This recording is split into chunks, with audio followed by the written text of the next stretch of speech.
Bonjour et bienvenue pour cette nouvelle émission des Rencontres du Chef. Aujourd'hui, je suis heureux d'accueillir Thierry Bamas. Bonjour Thierry. Bonjour Philippe. Je suis ravi de t'accueillir à nouveau parmi nous. Et moi aussi, je suis très heureux d'être là. Nous allons faire encore une superbe recette. Oui. Que nous proposes-tu? Écoute, on va travailler la tarte au citron. La tarte au citron, un grand classique encore de la pâtisserie qui ravit les jeunes comme les grands et même les plus âgés, puisque ça fait partie des desserts qui sont les plus plébiscités en pâtisserie. Et on va essayer de travailler cette tarte, on va dire, de la plus simple possible. Où on sait que la difficulté d'une tarte, c'est toujours le fond de tarte. Et là, on va essayer de s'abstraire un petit peu de cette contrainte en réalisant un fond à base de crumble.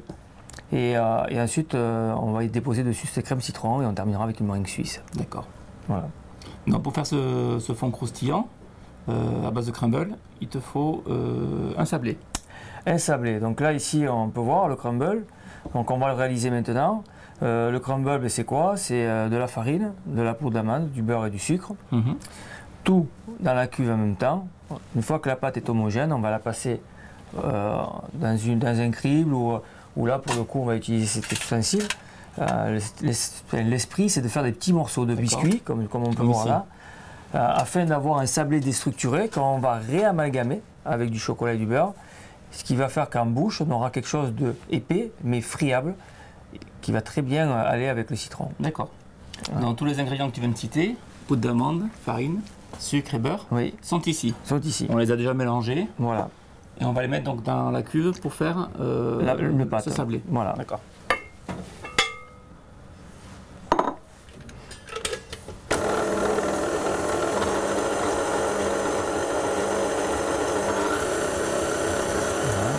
Donc comme je le disais, il faut éviter de mélanger trop rapidement et éviter aussi de trop émulsionner le beurre pour justement ne pas mousser le mélange, faire en sorte que ce mélange soit assez compact. Sinon, effectivement, si on le mousse trop, si on le émulsionne trop, on va avoir une pâte qui va gonfler, qui va se désagréger. D'accord. De plus, c'est toujours bien quand le beurre est assez froid. Sinon, votre pâte risque de coller à l'intérieur et on risque de ne pas avoir ces petits morceaux. Le but, c'est que la pâte se découpe facilement et nous fait ces petits morceaux de sablé. Si la pâte est trop molle, elle va coller à la grille, elle va faire des petits paquets et du coup, on n'aura pas quelque chose d'assez régulier. D'accord. Voilà, c'est bon. Dès qu'elle commence à se faire un peu bloc. Alors, si on n'a pas l'outil pour faire effectivement ce sablé, on pourrait l'arrêter à ce moment-là, c'est-à-dire on pourrait le mettre sur plaque comme ça. D'accord. Simplement, on a des petits et des gros morceaux. Le seul risque que l'on peut avoir avec ça, c'est qu'on va avoir des morceaux de sablé qui vont cuire très rapidement, d'autres qui ne seront peut-être pas cuits. Du coup, on va vouloir sortir son sablé et on aura un sablé à moitié cuit, à moitié cru. Donc, d'où l'intérêt de faire des petits morceaux de pâte réguliers et surtout de les étaler de manière homogène pour ne pas que la pâte cuise trop d'un côté et pas assez de l'autre. D'accord. Alors là, on va utiliser uniquement que cette partie. La grille, oui. Voilà. Et on va frotter comme ceci. Voilà. Sur la grille afin de faire tomber les petits morceaux de pâte. Donc, comme tu vois, je prends soin d'aller un petit peu partout sur la plaque, justement pour pas qu'il y ait de surépaisseur, pour que la cuisson se fasse le plus régulièrement possible. Alors ce sablé, tu pourrais le réaliser à l'avance, c'est-à-dire le cuire et le congeler cuit, ou alors le faire cru et le congeler, le cuire au moment. C'est un sablé qui effectivement permet beaucoup de souplesse et donc de répondre à la demande lorsqu'on a des invités surprises ou lorsqu'on a envie de faire un dessert comme ça assez rapidement. On a déjà la pâte qui est prête et c'est très pratique. D'accord. Dans ce crumble, tu vas le cuire dans un four chaud. Alors, pas trop chaud, parce que en fait, comme toutes ces pâtes-là, tu sais, il faut que ça cuise lentement. Donc on va cuire ça, mettons, à 160 degrés. On va cuire ça 20 minutes, en prenant soin de tourner régulièrement la plaque pour que ça cuise de partout pareil. D'accord. Voilà. Est-ce qu'on mélange la pâte en cours de cuisson? Non, on ne touche pas. On tourne dans la plaque, c'est tout. Voilà. On ne touche pas parce que c'est quand même assez fragile après cuisson. Et c'est important de bien laisser refroidir avant de retravailler la pâte pour justement éviter que ça parte en poussière, quoi, hein. Donc Thierry, notre sablé est cuit. Oui, donc tu vois. Donc on a obtenu ce produit-là. Ce petit grain là. Dans lequel on a déjà rajouté du sucre en poudre. Oui, parce que bon, le mélange qui va concerner le croustillant est composé du sablé que l'on a fait. On a rajouté un peu de sucre pour amener du croustillant, du chocolat blanc. Bon, le chocolat blanc, c'est un chocolat blanc de chez Cacao Barry, le Zéphyr. Du beurre. Donc on va mélanger le tout et on va le disposer à l'intérieur du cercle. Alors ça, on l'a fait fondre simplement au micro-ondes. Voilà, tiède si pendant, possible. Quelques dizaines de secondes. Et on va faire notre fond. Donc on mélange les deux éléments. Alors l'intérêt d'un croustillant comme ça, c'est que tu pourrais le décliner sur d'autres desserts. C'est-à-dire que là, on va faire une crème citron, mais tu pourrais faire une crème framboise, tu pourrais faire une crème passion. D'accord. Donc il n'y a pas de limite dans cet exercice-là. Et surtout, ça permet d'avoir un fond très rapidement et qui pourrait être moulé dans plein de formes. Tu pourrais prendre des tout petits flexipans, tu pourrais prendre des petits cercles, tu pourrais prendre n'importe quoi. Avec toi, la Saint-Valentin, tu pourrais faire des cœurs. Donc il n'y a pas de limite du fait que tu moules. Alors que s'il fallait le faire avec un fonçage de pâte à tarte, ça serait très très compliqué. C'est compliqué. Voilà, c'est bon. Voilà, le but c'est d'enrober en fait le sablé par du beurre qui lui va imperméabiliser le sablé et le sucre en même temps. Et donc on aura un sablé, contrairement encore une fois de plus à un fond de tarte, qui ne va pas ramollir. Donc si ta tarte tu l'as fait la veille pour le lendemain, ben, elle ne bougera pas. Alors qu'une forme de tarte classique, eh ben, tu auras toujours un problème d'humidité. L'humidité de voilà. Après, d'accord. Donc dans un cercle de diamètre 18, un cercle à tarte classique, on va mettre 250 grammes. Alors c'est pourquoi 250 grammes? C'est qu'on a besoin quand même d'étudier l'équilibre du croustillant et de la, comment dire ça, de la crème citron. C'est-à-dire que si on a une crème citron qui n'est pas assez présente et un sablé trop présent, on aura quelque chose de peut-être un peu trop, on va dire un peu trop pâteux. Et l'inverse, trop acidulé. Ouais, l'harmonie ne sera pas voilà. Comme il faut. Donc là, le but maintenant, c'est de tasser le tout. Voilà. Et on va bien tasser ce croustillant.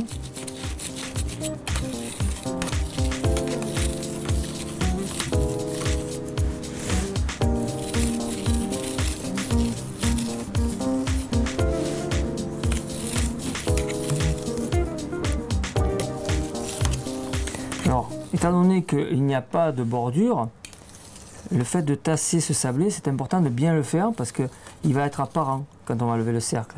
Donc il faut quand même que ce soit assez régulier. Pas avoir quelque chose de fin d'un côté ou bombé au milieu. D'accord. D'accord.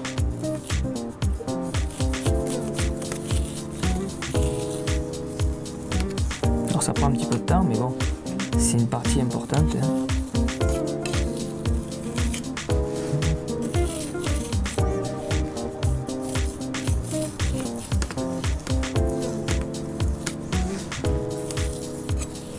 Voilà. Donc notre sablé est bien tassé. On va le mettre au froid le temps que l'on fasse la crème citron. Très bien. Nous continuons donc avec la crème au citron. Oui, alors la crème citron qui est composée en fait de jus de citron qu'on va mettre dans la casserole. Donc jus de citron ou purée de citron cap fruit. Voilà. Qu'on vend en sachet de 1 litre ou 1 kg sur le site. On va mettre un zeste de citron. D'accord.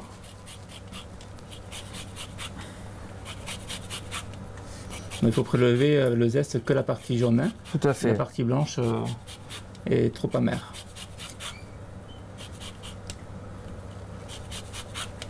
C'est des petits détails importants. Alors le zeste, bien entendu, on va s'en servir pour la cuisson, puis on le récupérera après cuisson. On ne va pas le laisser dans la crème. Donc tu mets le zeste entier quand même. Hein. Ouais, moi j'ai vraiment envie d'avoir le parfum citron. Ce que je trouve dommage dans une crème citron, bien souvent, c'est qu'on n'ait que l'acidité, parce que généralement on a pris des purées, soit qui ne sont pas des purées, soit parce qu'effectivement c'est trop acide, l'équilibre est mal fait. Là, il faut qu'il y ait non seulement de l'acidité régulée, mais en même temps du parfum. D'accord. Donc le zeste est important. Voilà. Ensuite, on fait chauffer tout ça.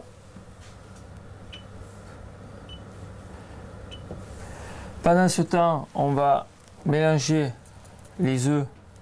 Pareil, que l'on a mixé pour bien casser le germe, etc. Et puis l'échalage. Voilà. Ici, le sucre. Et mélanger.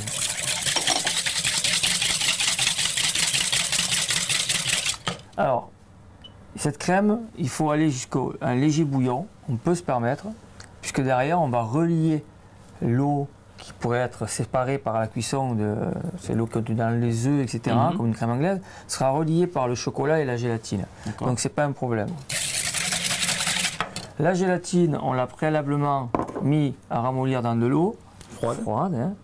On va l'égoutter sur un petit sopalin. Voilà, on va la laisser s'égoutter tranquillement, comme ceci.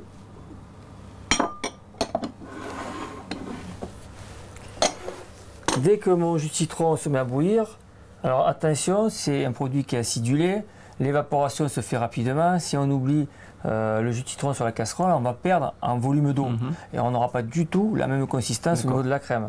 Donc c'est quelque chose où il faut être assez vigilant et ne pas laisser bouillir à outrance le jus de citron.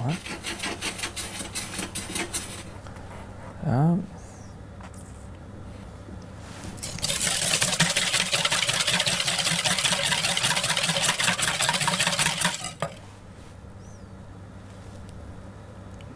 Alors on va mettre un petit peu.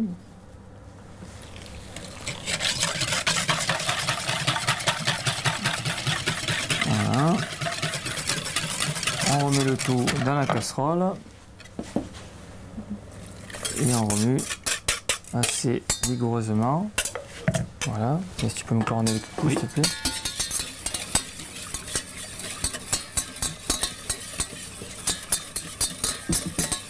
Alors là, pareil, hein, il est très important de bien mélanger de partout, c'est-à-dire même dans les angles, parce que cette crème accroche vite.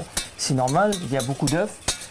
Il faut faire très attention à la cuisson. Vous voyez, je secoue souvent la casserole en même temps pour éviter que ça accroche. Là, ça épaissit. Ça épaissit vite, oui. Voilà. Hop, le bouillon, on l'atteint, on la retire. Et on va incorporer voilà, le chocolat. Donc chocolat blanc, le même que pour notre sablé, c'est-à-dire le zéphyr.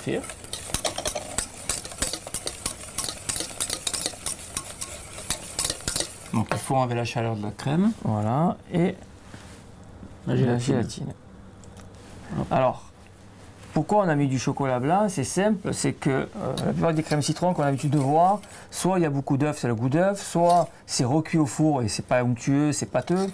Le chocolat blanc a la particularité d'adoucir la crème, de lui donner une texture assez crémeuse, d'où l'intérêt de cette crème qui est très intéressante sur le plan gustatif. Donc on n'aura pas besoin de la repasser au four et elle gardera sa texture onctueuse. Voilà.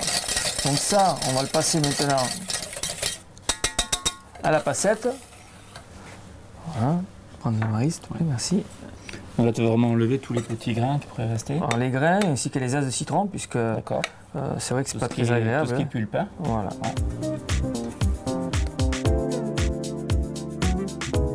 Donc on a récupéré notre fond croustillant qui a figé dans le coffret. Voilà. Tu vois, c'est déjà bien dur. Alors c'est dur là comme ça. Il faut savoir que quand ça va revenir après à température ambiante, ça sera souple. Donc c'est pas quelque chose qui va être très dur, on va le manger puis ça va falloir le croquer, quoi. Ça va rester souple. Là il se trouve que c'est très froid, c'est normal. Donc là la crème citron, on va la couler directement dans le cercle, comme ceci. Voilà. À hauteur du cercle.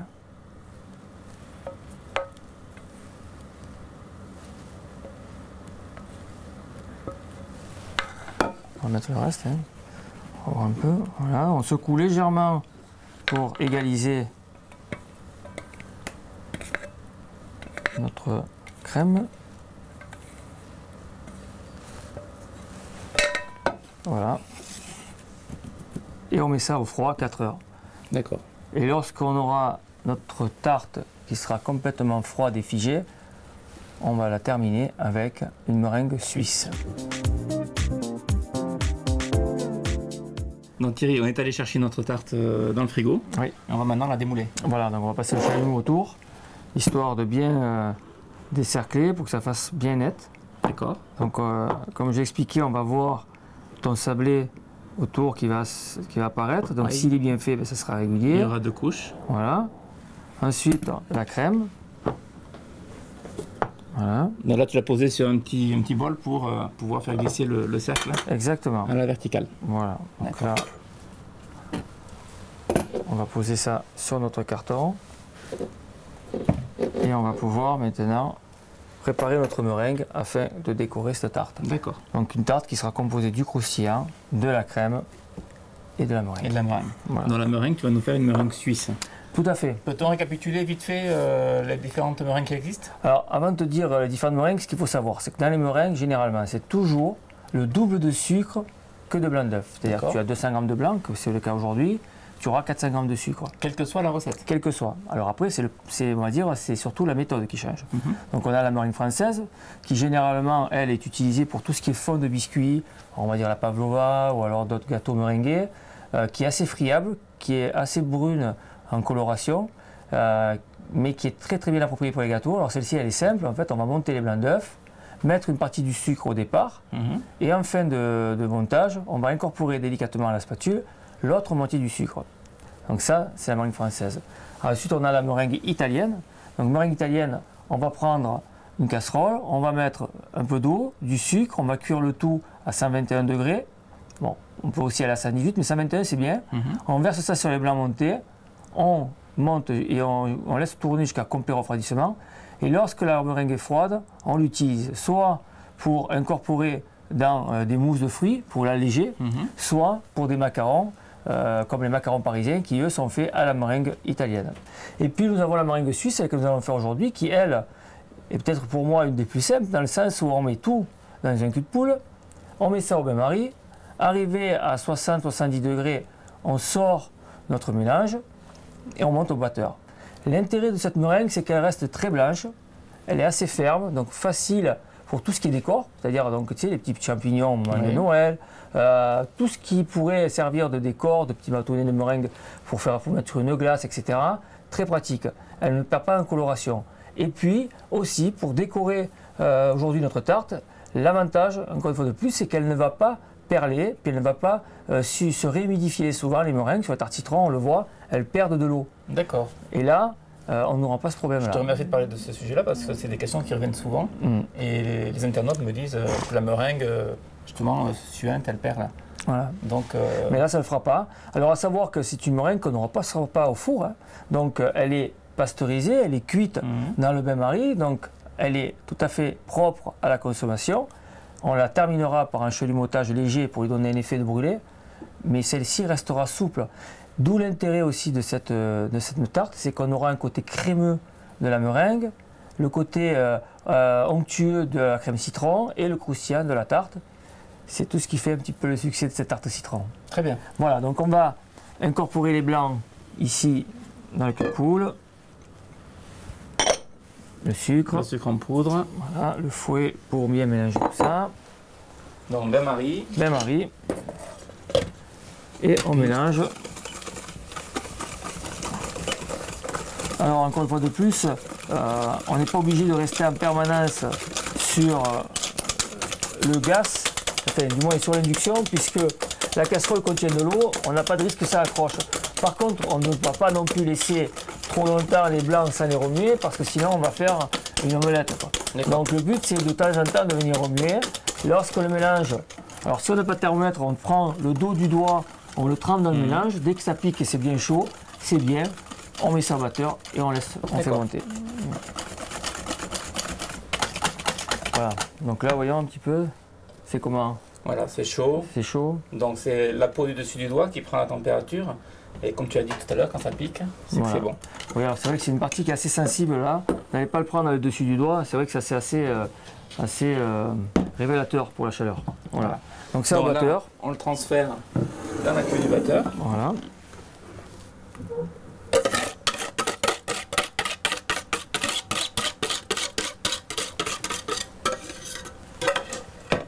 Et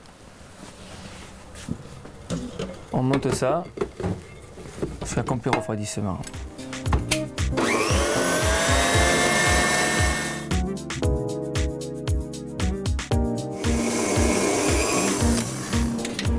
Voilà, donc notre meringue est froide. Voilà.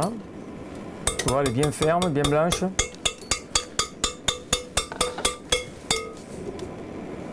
Voilà.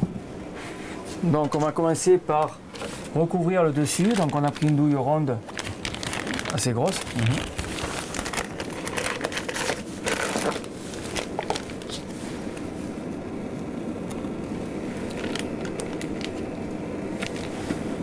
Donc on voit qu'elle se maintient bien. Hein.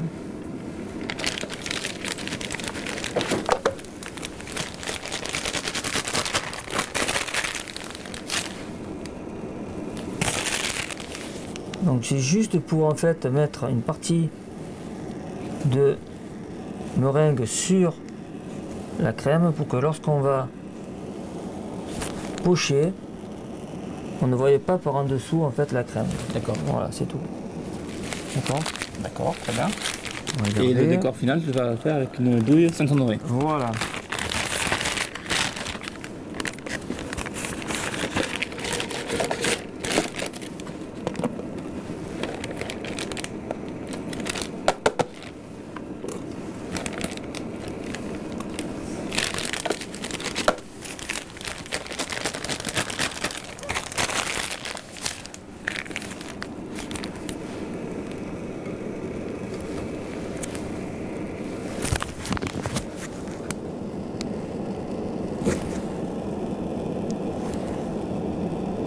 Donc le but est de faire une frise tout le long avec cette douille. La position de la douille est importante, il faut que la fente soit sur le dessus. Voilà.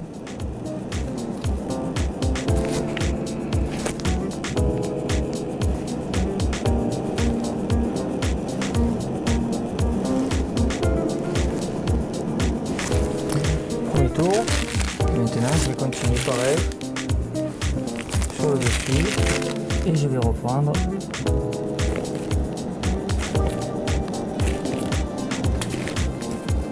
ici.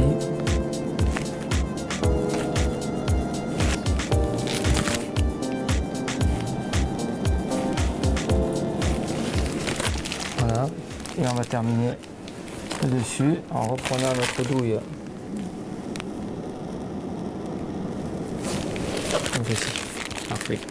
Voilà, donc là maintenant on va passer un petit coup de chalumeau pour donner un effet un peu brûlé, discret, hein, puisque le but c'est quand même de... Un passage rapide. Voilà. Ça aurait vite fait de brûler là. Oui, parce que les arêtes sont très saillantes, donc...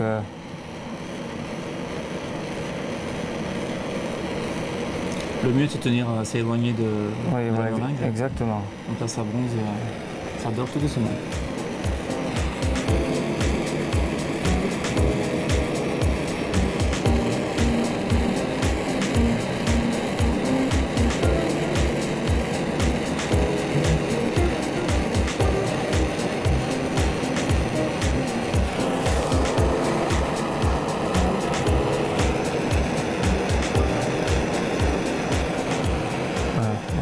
On va pas trop insister. Moi j'aime bien le côté blanc et très peu justement.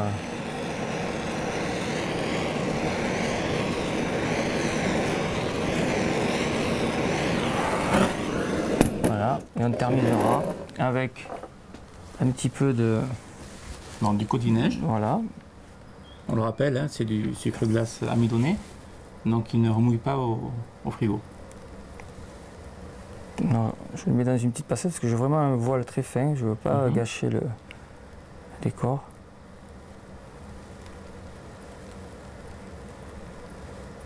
Voilà, terminé. Parfait, super. Il ne reste plus qu'à le mettre sur le plat de service. Voilà. Alors ici on a choisi ce type d'assiette. Et le transférer délicatement. Et voilà donc la tarte au citron de Thierry Baumas. Voilà. Et bien voilà. Très, très joli dessert, hein, qui Merci. va être très, très intéressant d'un point de vue gustatif avec le fond croustillant la crème au citron qui va être crémeuse. Onctueuse, voilà, très onctueuse. Et puis la meringue, tu vois, qui n'est pas coagulée par la cuisson du four, qui reste aussi très très onctueuse. Donc on a quelque chose de très mousseux, très léger.